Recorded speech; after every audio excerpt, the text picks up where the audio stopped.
Now, this morning's asking for a friend once again wants to stay anonymous. Here's the question. Is dit normaal vir jou man om min tot geen bydra te lewer in die huis? Ek wil net graag 'n maate wat saam kos maak, saam kinders grootmaak met wie ek kan gesprekke voer, al is dit oor 'n klomp chill. Asseblief, hoe kry ek my man om wakker te skrik? Ek en my vrou het nou hierdie ding geluister in die kar en ek het dadelik vir my vrou gekyk en vir haar gesê, was dit jy gewees, want ek weet, sy voel presies dieselfde. Maar ek wil net dankie sê vir daai dame dat sy dit actually op die radio gesit het. Want ek en my vrou het nou hier in die kar, terwyl ons nou na hierdie radio geluister het ons gesit en praat. En ek het die kans gekry om vir my vrou te sê hoe ek oor die hele saak voel en wat ek doen. En ja, ons het gesit en ons oë uitgehuil en met mekaar gesels op pad werk toe. En actually deurgekom na mekaar toe, actually vir mekaar geluister, want op die oomblik sit ons in 'n kar.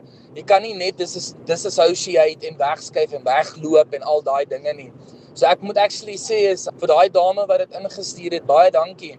I love that so much. Well done, man. People always ask me, what is the highlight? You know, if you look back at radio and last year and this year and yesterday and whatever.